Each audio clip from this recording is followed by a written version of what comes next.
So the third topic we are going to start is rise of the Chinese economy. The alternative centers of power contemporary world politics में ये third topic है. जैसे कि European union पहला alternative centre of power था, ASEAN हमने किया दूसरा सेंटर ऑफ पावर, और ये राइज ऑफ चाइनीज इकोनॉमी है तीसरा सेंटर ऑफ पावर. सो इसमें क्या है, चाइना जो है, एक कार्टून दिखाया गया आपकी बुक में, ये वाला कार्टून अगर आप देखोगे, इसी में उन्होंने दिखा दिया कि चाइना कैसे एक सेंटर ऑफ पावर है राइजिंग इकोनॉमी में. ये जो ग्रेट वॉल ऑफ चाइना है आपको पता होगा, और इसको ड्रैगन बनाया गया, और ये डेंग जाओपिंग है वहां के प्राइमर, जिन्होंने ओपन डोर पॉलिसी शुरू की थी, जो मैं आपको एक्सप्लेन करूंगी अभी आगे जाके इसी चैप्टर में. तो चाइना जो है इकोनॉमिक सक्सेस इसको मिली 1978 से, लेकिन इसके जो स्ट्रेंथ थे, चाइनीज इकोनॉमी के स्ट्रेंथ के पिलर्स थे population, land mass, resources, regional location, political influence. ये इसके 5 जो हैं वो मेजर स्ट्रेंथ है इसकी इकोनॉमी के, क्योंकि वर्ल्ड की बिगेस्ट पॉपुलेशन कौन सी है, चाइना. इसका लैंड मास भी हमसे बहुत बड़ा है, रिसोर्सेज इसके पास बहुत सारे हैं, रीजनल लोकेशन इसकी चाइना में बहुत, चाइना की जो लोकेशन है वो बहुत अच्छी है वर्ल्ड के साथ ट्रेड करने के लिए, और इसका पॉलिटिकल इन्फ्लुएंस भी आपको पता है कम्युनिस्ट फॉर्म ऑफ गवर्नमेंट है, और हमारा इमीडिएट नेबर है, बिल्कुल हमारे साथ ही है. तो इसमें क्या है, चाइना ने इकोनॉमिक सक्सेस जो शुरू की, रीजंस क्या है चाइनीज इकोनॉमिक पावर शुरू होने के, कि इकोनॉमिक सक्सेस इसकी शुरू होती है 1978 में. 1949 में पीपल्स रिपब्लिक ऑफ चाइना बनता है. चाइना हम हमेशा बोलते हैं, लेकिन उसका फुल नेम जो है पीपल्स रिपब्लिक ऑफ चाइना है. हमारी इंडिपेंडेंस होती है 1947 में, और चाइना की होती है 1949 में. तो इसकी 49 से 78 तक चाइना वो स्ट्रगलिंग फॉर इकोनॉमिक सक्सेस, लेकिन 1978 में इकोनॉमिक सक्सेस शुरू हो जाती है, और उसको क्या बोला जाता है कि China has the fastest growing economy since the reforms first began to made. जब से रिफॉर्म्स शुरू हुए उससे बाद से चाइना जो है 1978 से फास्टेस्ट ग्रोइंग इकोनॉमी है, और इट इज प्रोजेक्टेड, ये बोला जाता है, to it will overtake US as the world's largest economy till 2040. 2040 में जाके चाइना यूएस को भी ओवरटेक कर लेगा इकोनॉमिक सक्सेस में. Its formation was done after the communist revolution under Mao. किसने बनाया चाइना को? चाइना को माओ जेटोंग ने के अंडर कम्युनिस्ट रेवोल्यूशन, जो कि फेवर करता था सोवियत मॉडल को. It's economy was based on Soviet model. पहले भी मैंने आपको समझाया what is a Soviet model, जो बहुत से कंट्रीज ने अडॉप्ट किया था, जिसमें कि कैपिटलिज्म को डिनाई किया जाता है और कम्युनिज्म को एक्सेप्ट किया जाता है. यूएसए की आइडियोलॉजी क्या है? कैपिटलिज्म. यूएसएसआर की आइडियोलॉजी क्या है? कम्युनिज्म. तो जो चाइना है वो कम्युनिज्म को यूज करता है as a ideology in place of capitalism. Capitalism क्या होता है? उसमें बहुत ज्यादा प्राइवेटाइजेशन होती है, प्राइवेट ओनरशिप होती है, लेकिन कम्युनिज्म में क्या होता है? Everything is under the control of the state. So the Soviet model was based on the state owned heavy industry. जितनी हैवी इंडस्ट्री थी वो स्टेट ओन्ड थी, मतलब गवर्नमेंट. स्टेट मतलब गवर्नमेंट, कुछ भी प्राइवेट नहीं था. From the agriculture, from the capital accumulation from the agriculture. जितना भी वो लोग चाइना में एग्रीकल्चर करके पैसा इकट्ठा करते थे, उसको किस में यूज करते थे? उनकी गवर्नमेंट हैवी इंडस्ट्री लगाने में यूज करती थी. किसी भी फॉरेन कंट्री की कोई भी हेल्प नहीं ली जाती थी. चाइना एक बार जब भी चाइना को फॉरेन एक्सचेंज कुछ खरीदना पड़ता था, तो चाइना को, क्योंकि किसी के साथ ट्रेड ही नहीं था, कोई बात ही नहीं थी, कोई कुछ कम, वो सोवियत मॉडल अडॉप्ट करते थे, तो वो कभी भी फॉरेन एक्सचेंज उसके पास बहुत कम होता था. कुछ भी फॉरेन से खरीदने के लिए उनके पास पैसे नहीं होते थे, क्योंकि वो एक कम्युनिस्ट मॉडल को अडॉप्ट किया हुआ था. As it was short of foreign exchange, it needed to order to buy technology and goods on the world market. अगर आपको कुछ वर्ल्ड मार्केट से खरीदना है तो आपको क्या चाहिए? फॉरेन एक्सचेंज चाहिए. यूएसए से खरीदना है तो आपको डॉलर चाहिए. इंडिया से खरीदना है या किसी और कंट्री, उनकी करेंसी चाहिए. जब आप किसी से ट्रेड ही नहीं करोगे, आप अपनी कंट्री में ही सब कुछ करोगे, तो आपको क्या होगा? फॉरेन एक्सचेंज की शॉर्टेज होगी. तो चाइना ने डिसाइड किया कि to substitute import by domestic goods. China ने बोला कि मैं सब कुछ जो भी बनाऊंगा वो मैं अपनी कंट्री के अंदर ही बनाऊंगा, मैं किसी से कुछ भी नहीं लूंगा. So this model establish foundation of an industrial trial economy on a scale that it did not exist before. ऐसा मॉडल बना जिसमें कि लार्ज स्केल इंडस्ट्रियलाइजेशन हुई and employment and social welfare health was guaranteed. लोगों को employment guarantee की गई, social welfare health सारी चीज की गारंटी दी गई कि आपको सब कुछ मिलेगा। China moved ahead of most developing countries in educating it's citizen, ensuring better health for them. China इतना आगे निकल गया कि लोगों को, अपनी सिटीजन्स को उन्होंने एजुकेट करने में, educating the citizens and health care provide करने में चाइना बहुत ही आगे है। The economy also grow to a respectable rate at 5 to 6%। देखो इकोनॉमी तो ग्रो हुई 1978 के बाद 5 to 6%, लेकिन उसके साथ पॉपुलेशन भी बढ़ गई 2 से 3%, जो कि एनुअली इंक्रीज हो रही थी। मतलब क्या मतलब हुआ कि economic growth was insufficient to meet the needs of the growing population. इतनी इकोनॉमिक ग्रोथ इनसफिशिएंट थी, इतनी ज्यादा पॉपुलेशन को सरवाइव करने के लिए, उसको फीड करने के लिए, उसकी नीड्स को पूरा करने के लिए पॉपुलेशन की।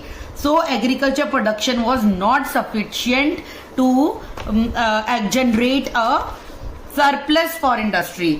तो एग्रीकल्चर प्रोडक्शन इतना अच्छा नहीं था कि, क्योंकि एग्रीकल्चर से ही वो अपनी इकोनॉमी को, अपनी इंडस्ट्रीज को जो कि स्टेट ओन्ड थी उसको बढ़ा रहे थे।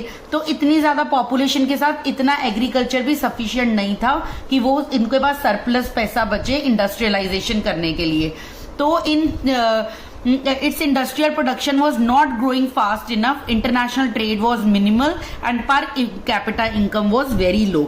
उसका इंडस्ट्रियल प्रोडक्शन जो था कम था क्योंकि उसका इंटरनेशनल ट्रेड बिल्कुल भी नहीं था, और लो पर कैपिटा इनकम जो थी उनकी वो भी बहुत ज्यादा लो थी, वो वेरी लो थी। सो उन्होंने मेजर पॉलिसी डिसीजंस लिए। Major policy decisions in 1970s में चाइना ने कुछ एक मेजर पॉलिसी डिसीजंस लिए जिससे कि वो अपनी इकोनॉमी को और स्ट्रांग कर सके, क्योंकि एग्रीकल्चर प्रोडक्शन इतनी सफिशिएंट नहीं थी उनकी इंडस्ट्रियलाइजेशन को बढ़ाने के लिए, because of the population which was increasing 2 to 3% annually. पूरे साल में 2 to 3% पॉपुलेशन बढ़ रही थी, लेकिन 5 to 6% जो थी उनकी सिर्फ इकोनॉमी जो थी वो ग्रो कर रही थी। तो उन्होंने 1970s में कुछ इंपॉर्टेंट डिसीजंस लिए। क्या डिसीजन लिए? Ended political and economic isolation relations with US in 1972 में उन्होंने डिसाइड किया कि हम यूएस के साथ ट्रेड शुरू करेंगे और अपना आइसोलेशन, अकेलापन, जो हम अकेले अपनी डोमेस्टिक इंडस्ट्री के साथ ही जो ट्रेड अपना कंट्री के अंदर ही सब कुछ कर रहे थे उसको छोड़ के अब हम दूसरी कंट्रीज के साथ ट्रेड शुरू करेंगे, in fact with United states also which has a capitalist economy. आपको पता है उसकी आइडियोलॉजी कैपिटलिज्म है। तो उसके लिए प्राइमर, उनके जो प्राइमर होता है प्राइम मिनिस्टर, चाइना के प्राइम मिनिस्टर थे जिनका नाम था जाओ इन लाई ने प्रपोजल दिया कि हम 4 मॉडर्नाइजेशन करेंगे, 4 चीजों में मॉडर्नाइजेशन करेंगे। पहले अपने एग्रीकल्चर को मॉडर्नाइज करेंगे, इंडस्ट्री को मॉडर्नाइज करेंगे, साइंस एंड टेक्नोलॉजी को अच्छा करेंगे, और मिलिट्री को भी 1973 में बोला अच्छा टेक्निकली अच्छा बढ़ाने के लिए, इंक्रीज करने के लिए ये 4 मॉडर्नाइजेशन किए गए बाय जाओ इन लाई, प्राइम मिनिस्टर ऑफ चाइना। तो बाय 1973 में ये सब 72 से शुरू हो गया। 1978 में जाओ इन लाई के बाद जो नेक्स्ट प्राइम मिनिस्टर बने डेंग जाओपिंग, याद रखना बेटा, डेंग जाओपिंग, उन्होंने ओपन डोर पॉलिसी शुरू की। ओपन डोर पॉलिसी किस लिए थी? इकोनॉमिक रिफॉर्म्स करने के लिए 1978 में। किसने? डेंग जाओपिंग ने। ये क्वेश्चन आता होता है, what is an open door policy? The policy was to generate higher productivity by investment of capital and technology from abroad. दूसरी कंट्रीज को अलाउ किया गया कि वो हमारी कंट्री में इन्वेस्टमेंट करें, कैपिटल लगाएं, अपनी टेक्नोलॉजी शेयर करें और जनरेट करें हायर प्रोडक्टिविटी। ओपन कर दिया गया ट्रेड को, that is called open trade policy, open door policy. ये आएगा, इंपॉर्टेंट है। China followed its own path इन इंट्रोड्यूसिंग मार्केट इकोनॉमी।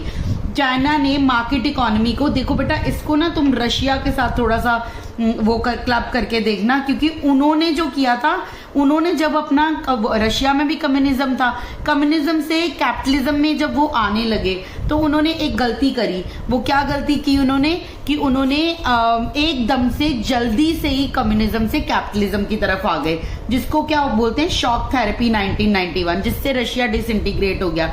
लेकिन चाइना ने वो गलती नहीं की। चाइना ने शॉक थेरेपी को सोचते हुए देखते, मतलब शॉक थेरेपी की तरह कुछ भी नहीं किया। चाइना ने स्टेप बाय स्टेप किया। China started slowly, step by step privatisation. पहले एक चीज में प्राइवेटाइजेशन की, पहले फिर दूसरी में।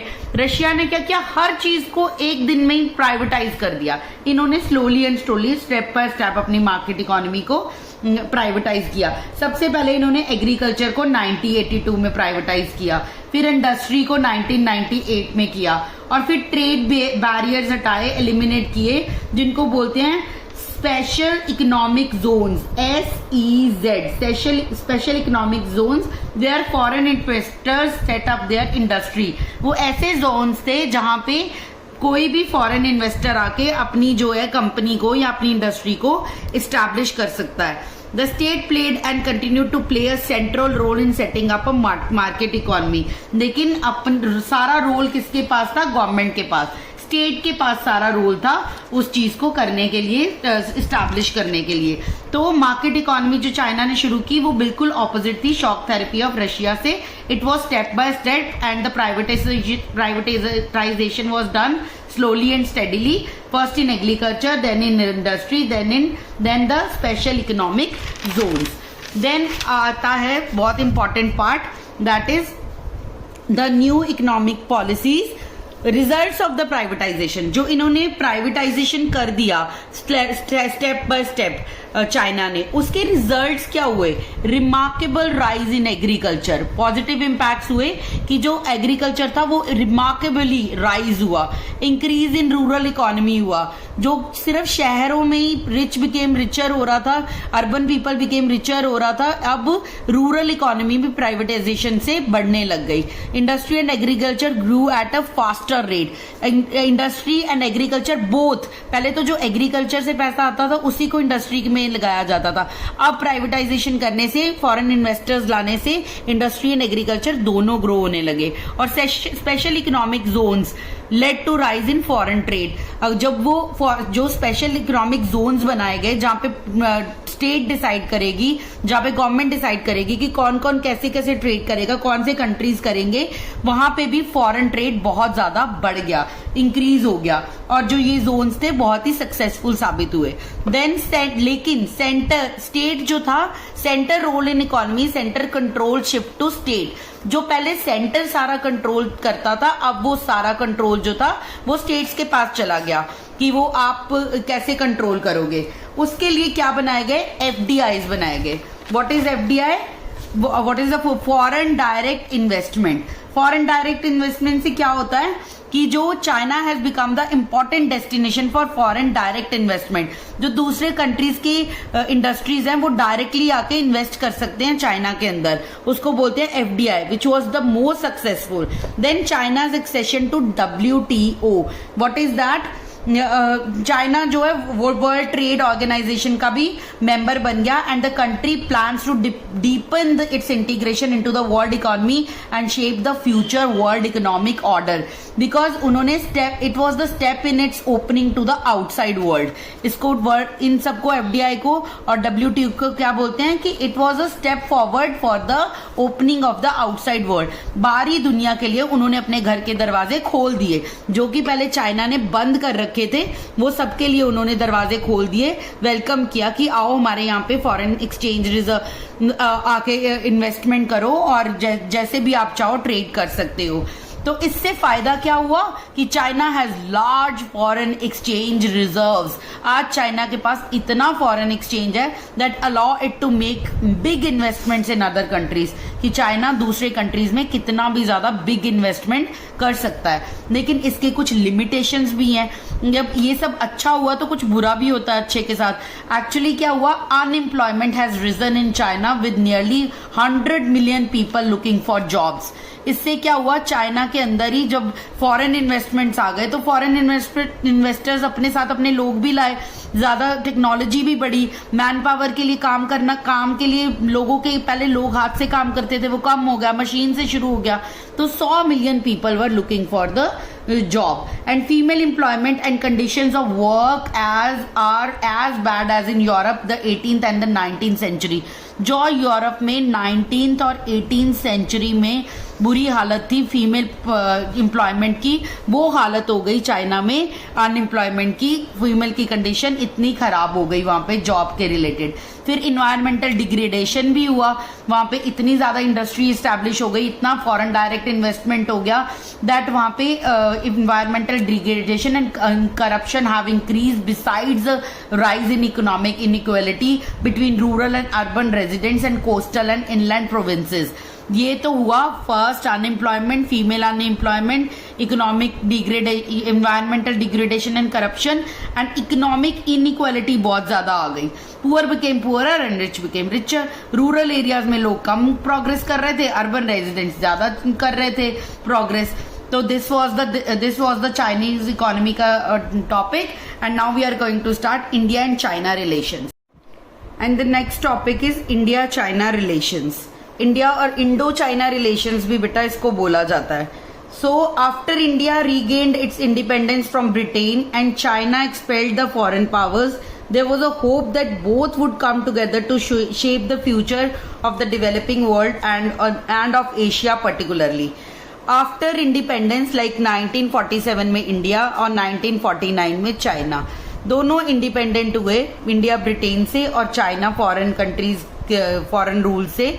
तो चाइना सोचा जा रहा था कि एशिया में, पर्टिकुलरली एशिया की डेवलपमेंट के लिए, दोनों एशिया के फ्यूचर के लिए कुछ ऐसा करेंगे कि which will be commendable, and hope किया जा रहा था कि बहुत अच्छा होगा। For a brief period of time एक स्लोगन भी दिया गया जिसको बोलते थे हिंदी चीनी भाई भाई।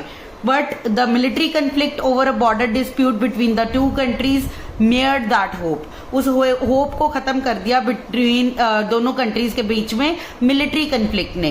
कौन सा मिलिट्री कंफ्लिक्ट हुआ? Soon after independence both states were involved in differences arising from the Chinese take over of Tibet in 1950।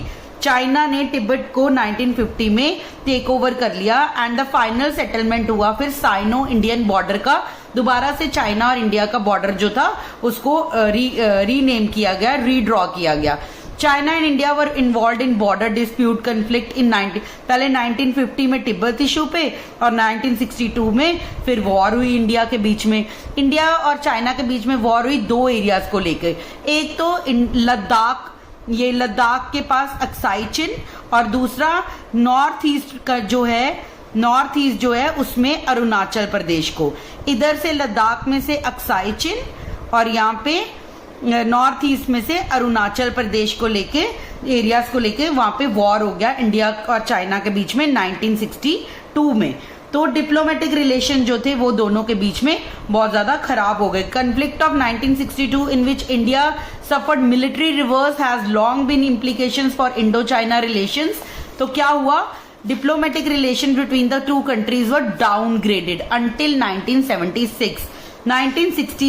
1976 तक रिलेशंस बहुत खराब रहे।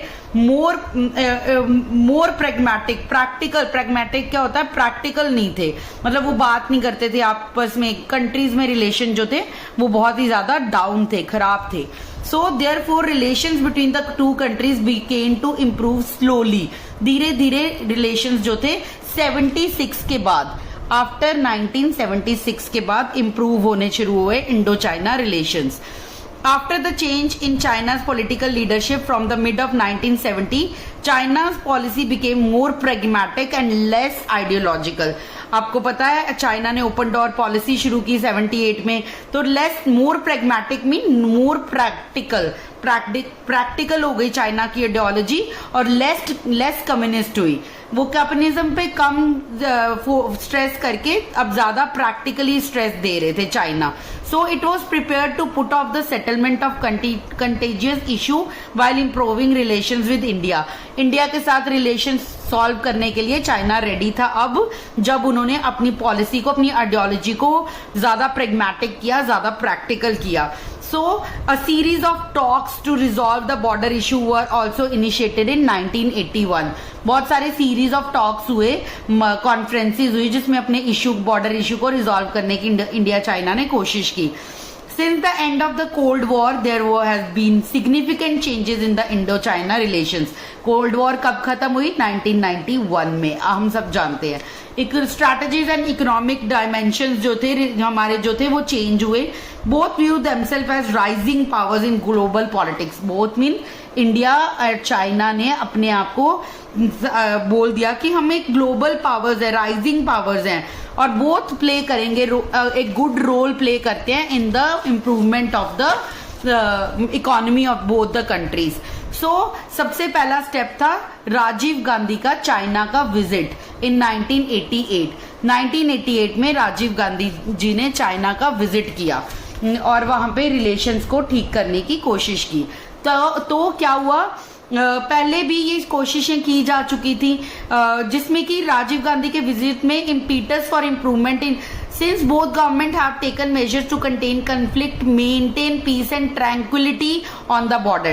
ट्रैंक्विलिटी क्या होती है? कोऑपरेशन। दोनों ने, राजीव गांधी जी के विजिट से क्या पता चला कि हम दोनों ने डिसाइड किया कि हम पीस और ट्रैंक्विलिटी, जो कि कोऑपरेशन है जिसका मीनिंग, वो उसको बढ़ाने की कोशिश करेंगे, जो कि पंचशील एग्रीमेंट साइन हुआ था बेटा 1954 में between on the Tibet issue. जब 1950 में तिब्बत इशू हुआ था, दो इशू हुए हैं इंडिया और चाइना के बीच में, एक तिब्बत इशू हुआ है और एक 1962 की वॉर हुई है। तो 1950 में तिब्बत इशू के टाइम पे पंचशील एग्रीमेंट साइन हुआ था 54 में बिटवीन जाओ एन लाए एंड जवाहरलाल नेहरू। वो पंचशील जो एग्रीमेंट था उसके 5 पॉइंट्स थे। पंचशील मतलब 5 पीसफुल एग्रीमेंट, 5 पॉइंट्स थे, पीसफुल को एग्जिस्टेंस, पीसफुल ट्रेड, ये सारी उसकी पॉइंट्स थे, इसलिए उसको पंच मीन 5 शील, शिला, 5 पत्थर, 5 चीजों का मील पत्थर था वो, मतलब एक अग्रीमेंट था जिसको कि जवाहरलाल लाल जवाहरलाल नेहरू जी ने साइन किया है 1954 में, और जिसको राजीव गांधी जी ने कंटिन्यू किया है 1988 में with piece and tranquillity. Tranquillity याद रखना कोऑपरेशन होता है। तो उसके बाद क्या हुआ, विद इंडिया चाइना का ट्रेड ग्रो किया 30% पर ईयर इन 1999 में। 1999 से इंडिया चाइना का जो बिजनेस है वो इंक्रीज हुआ 30% तक, और bilateral trade between India China has increase from $338 million in 1992 to 84 billion in 2017। ये याद रखना, ट्रेड जो है कितना इंप्रूव हुआ, from $338 million to in 1992 to $84 billion in 2017। तो रिलेशन बेटर हो गए ना, बहुत ज्यादा बेटर हो गए। So at the global level India and China have adopted similar policy in international economic institutions like the World Trade organisation.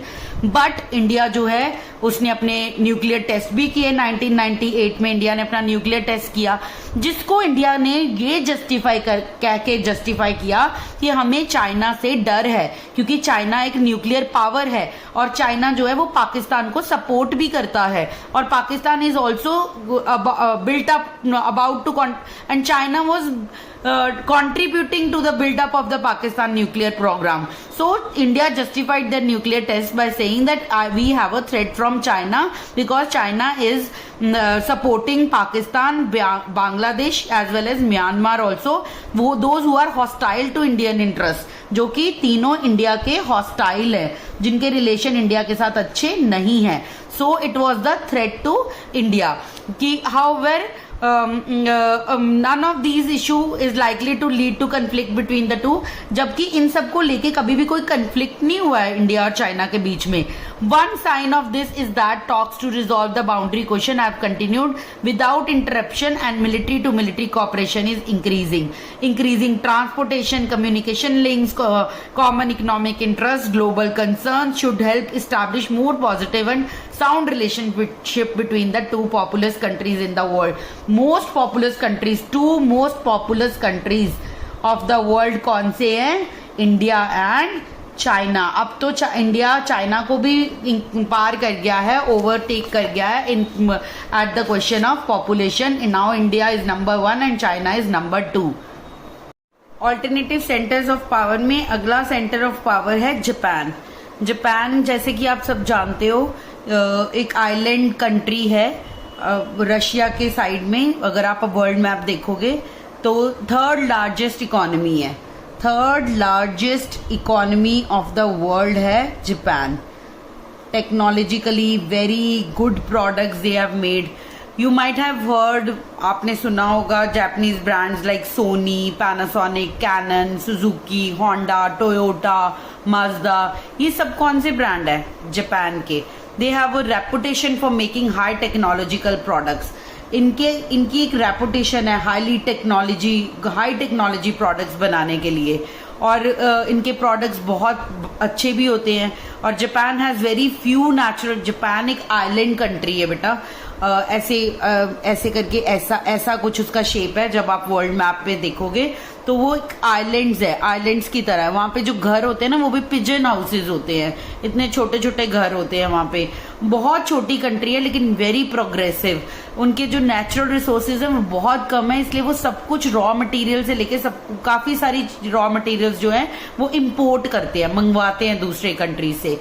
Even it progress rapidly after the end of the Second World war. Second World war के बाद आपको पता है क्या हुआ था? 1945 में second World war खत्म हुई थी, जो कि 1939 में शुरू हुई थी. कैसे खत्म हुई थी सेकेंड वर्ल्ड वॉर? जब यूएसए ने एटम बॉम्ब ड्रॉप किया था जापान के ऊपर. किसके ऊपर एटम बॉम्ब ड्रॉप किया था? जापान के ऊपर एटम बॉम्ब ड्रॉप किया था यूएसए ने. उसी एटम बॉम्ब की वजह से जो वर्ल्ड वॉर 2 है वो खत्म हो गया था. और आज भी वहां पे हिरोशिमा नागासाकी प्लेसेस हैं जहां पे आज भी उस एटम बॉम्ब के ड्यून्स हैं, उनके क्रेटर्स हैं, और उनका वो इफेक्ट दिखाई देता है. आज भी उसकी रेडिएशन के इफेक्ट लोगों में है. बट देन ऑल्सो इतनी बड़ा एटम बॉम्ब गिरा, न्यूक्लियर अटैक होने के बाद भी the country is the third largest economy और प्रोग्रेसिंग.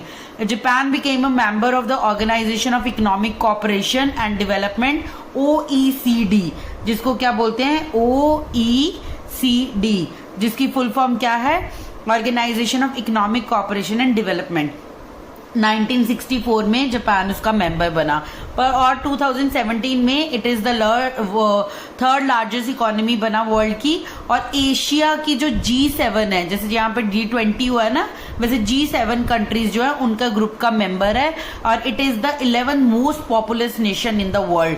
जैसे इंडिया और चाइना फर्स्ट सेकंड है, उसी तरीके के जापान की पॉपुलेशन 11th नंबर पे है. और G7 का भी मेंबर है, जिसके मेंबर्स हैं रशिया हट चुका है, France, Germany, Italy, Japan, UK, USA, Canada, और यूरोपियन यूनियन अभी उसका मेंबर है या नहीं है, इधर उधर थोड़ा सा इसमें कंफ्यूजन है. Then renounce Japan is the only nation that suffered the destructions caused by the nuclear bombs, which I have explained to you. It is the second largest contributor to the regular budget of the United Nations. United Nations आपको पता है, United Nation organization है जिसमें security council है, जिसमें permanent members हैं, और उसका मेंबर है, कंट्रीब्यूटर है. उसके बजट में 10% कंट्रीब्यूशन जापान करता है, क्योंकि 5 परमानेंट मेंबर्स जो है उसके साथ अभी जापान उसका मेंबर नहीं है. But Japan is trying to become the member of the permanent member of the security council. तभी उसका जो 10% कंट्रीब्यूशन है, लेकिन अभी वो नहीं बना. As per article 9 of the Japanese constitution, Japanese people forever renounce war. Japan कभी भी वॉर करना नहीं चाहता है. हमेशा वो जापान जो है वो किसी भी तरह का, जापान के लोग जो है फोर्स का यूज करके इंटरनेशनल डिस्प्यूट्स को सॉल्व नहीं करना चाहते. They believe in peaceful methods. Although Japan की जो मिलिट्री एक्सपेंडिचर है वो सिर्फ 1% है, फिर भी जापान की army is the world seventh largest army है, 11th लार्जेस्ट पॉपुलेशन है, army is the 7th, population is the 11th and economy is the 3rd largest. So keeping all this in mind, Japan can effectively function as an alternative center of power. And the next topic is South Korea. The Korea Peninsula was divided into South Korean Republic of Korea and North Korea. जो Korea का peninsula है वो दो हिस्सों में divided है, South Korea and South Korea and North Korea and South Korea में divided है. और जो साउथ कोरिया है उसको बोलते हैं रिपब्लिक ऑफ कोरिया और नॉर्थ कोरिया को बोलते हैं Democratic Republic of People's Republic of Korea at the end of the Second World War जो कि 1945 में खत्म हुई. And the 38th parallel Korean War during 1950 and 53, dynamics of the Cold War era further intensified the rivalries between the two sides. North Korea और south Korea के बीच में बहुत सारी राइवलरीज हैं. Both the Korea's finally became members of the UN on 17 September 1991. United nation के भी member हैं north Korea भी और साउथ कोरिया भी. 17 सितंबर 1991 में उसके मेंबर्स बने. देखो यूनाइटेड नेशंस के तो बहुत सारे मेंबर्स हैं, almost all the countries of the world are the members of United Nations. उसी में नॉर्थ कोरिया भी है और साउथ कोरिया भी है. South Korea emerge as a centre of power in Asia between 1960 and 1980s. 1960s और 1980s के बीच में जो साउथ कोरिया है वो बहुत ही रैपिडली इकोनॉमिक डेवलपमेंट की उसमें, और जिसको कि बोलते हैं मिराकल ऑन द हेन river, signalling it all around development. उसकी जिसका मतलब क्या है, all around development. South Korea became a member of the OECD. अभी मैंने आपको पहले भी बताया OECD क्या है, organisation of economic cooperation and development का मेंबर है 1996 से, जैसे कि जापान है 1964 से. In 2017 economy is the 11th largest in the world. जैसे जापान की 3rd लार्जेस्ट है उस तरह से कोरिया की 11th लार्जेस्ट इकोनॉमी है वर्ल्ड में, और उसका मिलिट्री एक्सपेंडिचर जो है वो 10th लार्जेस्ट है. जो कोरिया का मिलिट्री एक्सपेंडिचर क्या है, 10th लार्जेस्ट है, और जापान का क्या है, 7th लार्जेस्ट है. According to Human Resource Development 2016, the HDI Human Development rank of South Korea is 18th, and the major factors responsible for its human development include successful land reforms, rural development, extensive human resource development, rapid equitable economic growth. Other factors are export orientation, strong redistribution of policies, public infrastructure development, effective institutions and governance. South Korean brand कौन से हैं जो हमारे घरों में आम पाए जाते हैं? Samsung, LG, Hyundai. सैमसंग के टीवीज हैं, वॉशिंग मशीन्स है, LG है, LG के भी Hyundai की गाड़ियां हैं. Have become renowned in India. Numerous agreements between India and Korea has been signed, growing commercial and cultural ties. And now we are done with this chapter. I hope you like the chapter, you have understood the chapter. I will upload the notes of this chapter in my Instagram ID. Students, if you like my channel, please do subscribe and share it. I'm trying my level best to make you understand the whole topics, and if you can understand it, you like it, please subscribe it and share it and view it. Thank you very much.